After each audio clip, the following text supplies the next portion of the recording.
géostratégie qui consiste à toujours dire que l'homme noir, en réalité, ne peut pas penser par lui-même. S'il critique le néocolonialisme, c'est parce qu'il est piloté par les Russes. J'ai travaillé avec le gouvernement, je travaille jusqu'à aujourd'hui avec le gouvernement vénézuélien. Je travaille avec les autorités cubaines. Je travaille avec les autorités iraniennes. Et on travaille aussi, on a collaboré aussi avec la Russie.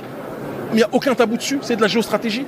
Pourquoi le gouvernement français a le droit, jusqu'à il y a peu, avant qu'il y ait le début de la guerre contre leurs frères ukrainiens, le gouvernement français parlait avec les Russes? Pourquoi quand eux pouvaient le faire, ce n'était pas de la trahison, et quand nous décidons de nous allier avec tous ceux qui peuvent nous aider, lorsqu'il y a le terrorisme au Sahel, l'armée française n'a rien fait pour nous. Il y a des gens qui sont morts, sincèrement, mais ils sont morts en ayant sincèrement tort, parce qu'ils ont été instrumentalisés par les multinationales. Ils ont été instrumentalisés par le pouvoir néocolonial.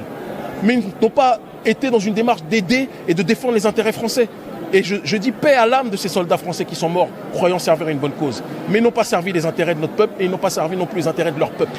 Et les 400 000 euros que vous auriez reçus de Wagner, est-ce que c'est de la géopolitique, ça? Mais déjà, je vais dire les choses très clairement, même les 400 000, ce n'est pas une somme exacte, premier point, d'accord?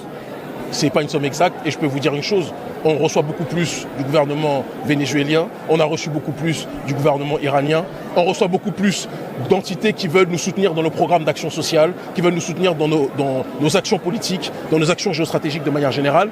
Quand on reprochait à Nelson Mandela de recevoir des soutiens ou des fonds de l'Union soviétique, d'accord, ou de recevoir des soutiens de la Libye de Kadhafi, qu'est-ce que disait Mandela? Il disait, mais vos ennemis ne sont pas nos ennemis.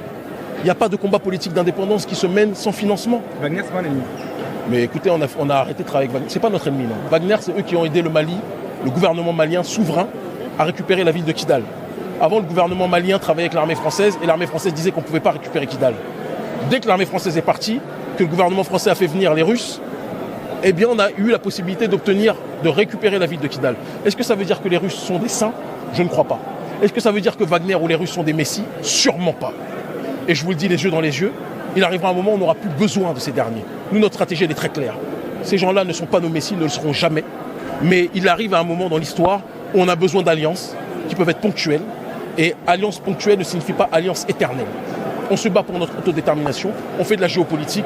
Cuba, à un moment donné, s'est allié à l'Union soviétique. Est-ce que ça voulait dire que c'était des agents ou des marionnettes de l'Union soviétique? Pourquoi, quand c'est les Noirs, on dit toujours que ce sont des marionnettes?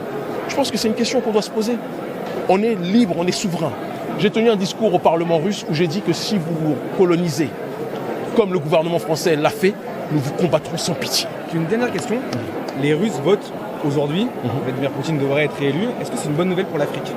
C'est pas mon problème qu'ils votent ou qu'ils votent pas, qui est élection ou qui n'est pas élection. Moi, je suis pas russe. Est-ce que Poutine, c'est une bonne nouvelle pour l'Afrique, ça veut dire? Poutine, c'est une bonne nouvelle, à mon sens, pour la souveraineté russe, même s'il y a des choses avec lesquelles je peux ne pas être d'accord. Mais c'est une bonne nouvelle pour la souveraineté russe. Maintenant, les Africains ont leur agenda. Ce qui nous intéresse, c'est qu'on puisse avoir des alliés multiples et variés.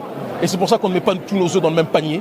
On peut discuter, par exemple, avec le gouvernement turc qui ne s'entend pas toujours avec le gouvernement russe. Et c'est un kiff pour nous de rappeler aux Russes aussi qu'on a des alliés multiples. Et parmi ces alliés multiples, il y a des gens qui ne s'entendent pas avec vous. Les Russes ne sont pas nos patrons, ne le seront jamais. On a travaillé avec le Hezbollah, on a été plus soutenu par le Hezbollah qu'on a été soutenu par Wagner. Pourquoi vous n'en parlez pas? On a été plus soutenu par le gouvernement vénézuélien qu'on a été soutenu par Wagner, même financièrement. Pourquoi on n'en parle pas? Donc on mène notre combat, on va dans le sens de l'autodétermination des nôtres et on fait ce qu'on appelle la géostratégie. Notre ONG a été l'invité d'honneur parmi les structures observatrices au sommet des BRICS. C'était le sommet du Sud global qui se réunissait pour parler d'une seule voix et parler de multipolarité. La multipolarité, c'est ce qu'on fait quand on fait de la diplomatie parallèle en s'alliant à d'autres entités qui sont dans une dynamique de pouvoir faire avancer l'agenda multipolaire en tant que tel. Parce que le monde est fatigué qu'il n'y ait que l'Occident qui décide pour le reste de l'humanité. Et dire cela, c'est pas être anti-occidental, c'est pas être anti-blanc, c'est pas être antisémite, etc., etc. Il faut qu'on arrête cette construction médiatique. Pour beaucoup de Français, le Hezbollah, l'Iran, les Russes qui seraient des potentiels alliés, ça peut paraître... c'est leur droit. À minima très sulfureux. Ils peuvent penser que c'est sulfureux. Il y a beaucoup de Français qui nous soutiennent et qui voient la géopolitique au-delà que par BFM TV ou France 24. Vous voyez, la géopolitique, c'est quelque chose de plus complexe. Au Proche-Orient, aujourd'hui, il y a une guerre coloniale. Il y a un peuple qui est colonisé et il y a un gouvernement qui colonise. On peut le dire. C'est pas être criminel. Le Hezbollah, je ne suis pas d'accord avec toutes leurs actions, mais le Hezbollah résiste. Ça, c'est leur agenda, c'est leur réalité.